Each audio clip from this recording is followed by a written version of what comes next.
नमस्कार, स्वागत आहे तुमचे आमच्या चॅनेलमध्ये। आवाज महामुंबईचा, शोध बातमीचा, कौल मनाचा। चला तर मग आमचे चॅनेल शेअर करा, लाईक करा आणि सबस्क्राईब करा।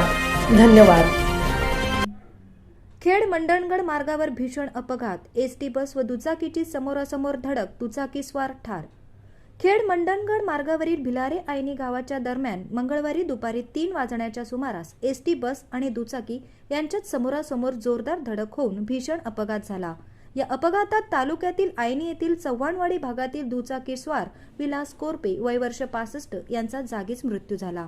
विलास कोरपे हे खेड येथून आयनीकडे दुचाकीने जात असताना मंडणगडवरून खेडकडे येणाऱ्या एसटी बसची त्यांना समोरासमोर धडक बसली। धडक इतकी तीव्र होती की कोरपे यांचा घटनास्थळीच मृत्यू झाला। अपघाताची माहिती मिळताच स्वामी नरेंद्र महाराज संस्थानची रुग्णवाहिका तातडीने घटनास्थळी दाखल झाली। अपघातानंतर परिसरात एकच खळबळ उडाली असून काही काळ या मार्गावरील वाहतूक विस्कळीत झाली होती। स्थानिक ग्रामस्थांनी तत्काळ मदतकार्य करत रस्ता मोकळा केला, त्यानंतर वाहतूक सुरळीत करण्यात आली। या घटनेची नोंद करण्याची प्रक्रिया रात्री उशिरापर्यंत सुरू होती।